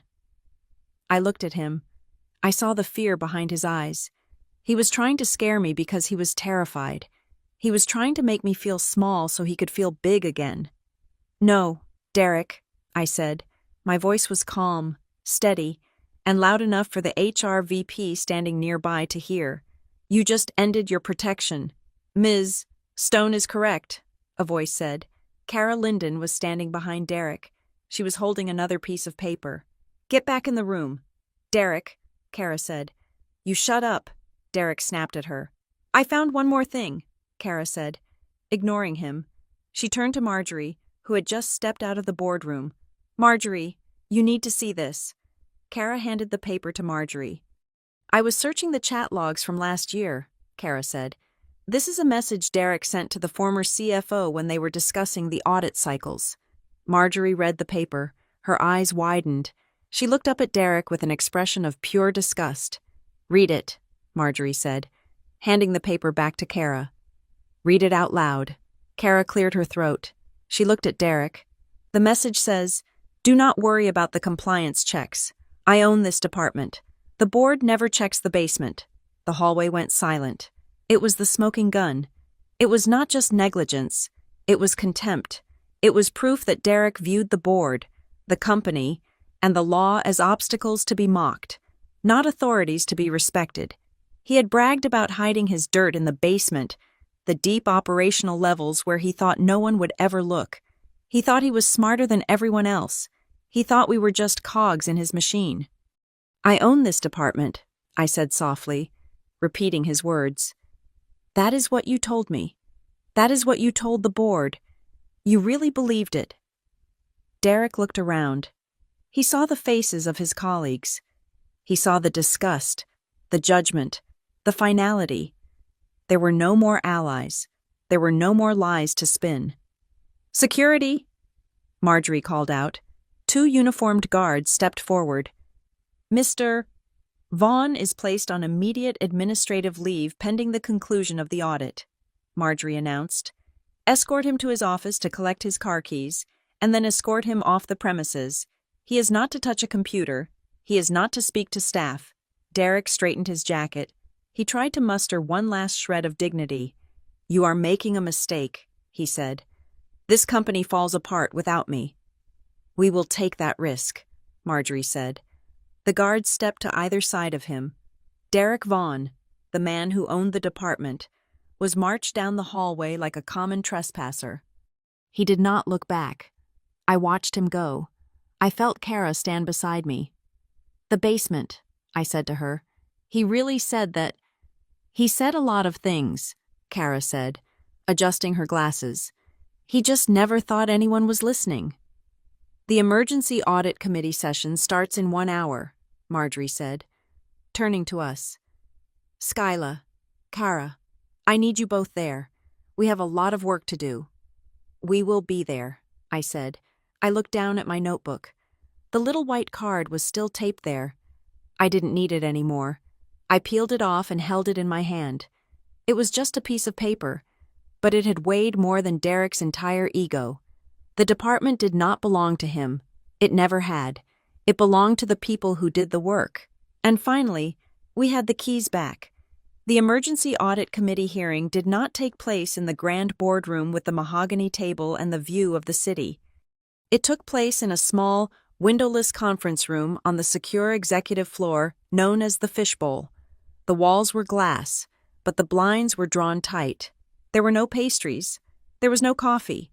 There was just a circular table, a pitcher of water, and the heavy silence of judgment. I sat on one side of the table next to Kara. Opposite us sat Marjorie Klein. 2 other board members who looked like they had missed their golf games and were not happy about it, and Mr. Sterling, the external legal counsel. In the corner, the head of IT security stood with his arms crossed, looking less like a technician and more like a bouncer. There was no audience. There would be no applause. This was not a performance. It was an autopsy. The door opened, and Derek Vaughan walked in. He had spent the last hour in his office under guard, and yet he had somehow managed to freshen up. He had retied his tie. He had smoothed his hair. He walked into that room with the swagger of a man who still believed he could talk his way out of a murder charge while holding the knife. He did not look at me. He did not look at Kara. He looked straight at Marjorie. "This is politics," Derek said before he even reached the chair. He remained standing, placing his hands on the back of the leather seat. "I understand that tensions are high. I understand that optical failures need scapegoats. But locking a vice president out of his own system is an overreaction. I own—" "Mr. Vaughan," Marjorie cut him off. Her voice was not loud, but it was absolute. "Do not finish that sentence." Derek blinked, his mouth slightly open. "You are going to listen," Marjorie said, "and you are going to speak only when asked a direct question regarding the forensic evidence we have just reviewed." "Evidence," Derek scoffed, finally sitting down. "You mean the stolen files? You are going to base a corporate strategy on the paranoia of an assistant and a risk manager who is trying to cover her incompetence?" Marjorie looked at Mr. Sterling. The lawyer nodded and opened a thick file folder. "Mr. Vaughan," Sterling said, his voice dry and devoid of emotion. "We are not looking at paranoia. We are looking at bank records." He slid a piece of paper across the table. "This is a transaction log from the last 6 months," Sterling continued. "It shows 12 payments of $15,000 each from Keystone Cold Chain Solutions to Apex Strategy Partners. It also shows 12 corresponding deposits, minus a processing fee, into a dedicated account for DV Holdings in Lake Tahoe. You are the sole signatory on that account." Derek looked at the paper. He did not touch it. He stared at it as if it were a poisonous snake. "That is an accounting error," Derek said. His voice had lost a fraction of its power. "I can explain the structure. It was a bridge loan I set up to facilitate—" "Stop," Marjorie said. "Just stop lying. Derek, we contacted the bank. They confirmed the account details 20 minutes ago." She slid another document across the table. "And this," she said, "is the system log from this morning. It shows 4 separate attempts to delete the email archive regarding the Frostline timeline. The timestamps match the exact moments you were standing in the boardroom, denying that you were deleting anything." "My phone was hacked," Derek said. He was sweating now. I could see the moisture beading on his forehead. "Skyla has friends in IT. They set me up." Mr. Sterling ignored him. He picked up a tablet and tapped the screen. "We also have the recovered email thread from October," Sterling said. "The one you claimed showed Ms. Stone pushing for the early launch. The forensic recovery shows that you edited the text of her email 3 days ago, the original email, which Ms. Linden preserved, explicitly states, 'The risk is critical. We cannot proceed.' Your reply was, 'Make it work or find another job.'" Derek slammed his hand on the table. The sudden noise made Kara jump. But I did not flinch. I watched him. I watched the walls closing in. "Context," Derek shouted. "You are missing the context. I was driving performance. I was pushing the team to excel. That is what a leader does. I built this department from nothing. I generated millions in revenue. You cannot fire me over a few procedural shortcuts." "We are not firing you for procedural shortcuts," Marjorie said. "We are terminating you for embezzlement, fraud, and corporate malfeasance." The words hung in the air. Embezzlement. Fraud. Derek stood up. His face was a mask of fury. "You cannot prove intent," he spat. "I will sue this company. I will sue every single one of you. I own the intellectual property for the Frostline strategy if you fire me. I take the vision with me. The stock will crash. You need me." Marjorie looked at him with a mixture of pity and boredom. "You owned the narrative, Derek," she said. Not the facts. She looked at the security director in the corner. She nodded once. Mr. Vaughn, the security director said, stepping forward. Please place your badge on the table. Derek looked at the guard. Then he looked at me. For the first time, he really saw me. He didn't see a subordinate. He didn't see a detail to be managed. He saw the person who had just dismantled his entire life with a notebook and a phone call. You did this, he whispered to me. You ruined everything. I did my job, I said. I identified a risk, and I mitigated it, Derek sneered. He reached into his pocket and pulled out his plastic ID badge. He looked at it for a long moment. It was the symbol of his status. It was the key that opened every door. It was the proof that he was important. He threw it on the table. It clattered loudly against the wood. You will regret this, Derek said to the room. I own this department. Mr. Vaughn, Marjorie said. Her voice was final. You are not authorized to remain on the premises. The security director took Derek by the arm. It was not gentle. Derek tried to shrug him off, but the guard held firm. He walked Derek to the door. I watched him leave. I watched the back of his expensive suit. I watched the way his shoulders slumped just slightly as he crossed the threshold. He walked out of the fishbowl and into the hallway, where a box of his personal effects was already waiting for him. The door closed. The silence returned to the room. But this time, it was lighter. The pressure was gone. The toxin had been extracted. Kara let out a long, shaky breath. She took off her glasses and wiped her eyes. Is it over? She asked. The investigation is just starting, Mr. Sterling said, closing his file. But Mr. Vaughn's tenure is over. We will be filing a civil suit to recover the funds paid to his shell company, and we will be turning the evidence over to the district attorney. Marjorie turned her chair to face me. She looked tired, but she smiled. It was a genuine smile. Skyla, Marjorie said, I want to apologize. The board should have caught this sooner. We were too focused on the stock price and not focused enough on the culture. You and Kara saved this company from a massive regulatory disaster. We just told the truth, I said. That is a rare commodity these days, Marjorie said. Now, we have a problem. We have a department with no leader and a compliance crisis on our hands. She leaned forward, resting her elbows on the table. We are offering you two options, Marjorie said. Option 1 is that you step into the interim vice president role. You take Derek's office, you take his salary, you run the division while we search for a permanent replacement, and you will be the front runner for the job.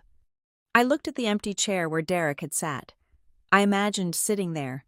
I imagined the politics, the speeches, the pressure to own the department. And option 2? I asked. Option 2, Marjorie said, is that we restructure. We take risk and compliance out from under operations. We make it an independent vertical. You lead it. You report directly to the audit committee. You have 0 operational quotas. Your only job is to ensure that what happened with Project Frostline never happens again. You become the permanent firewall. I did not hesitate. I did not want Derek's job. I did not want to be the person who promised the moon and cut corners to deliver it. I wanted to be the person who kept the ground steady.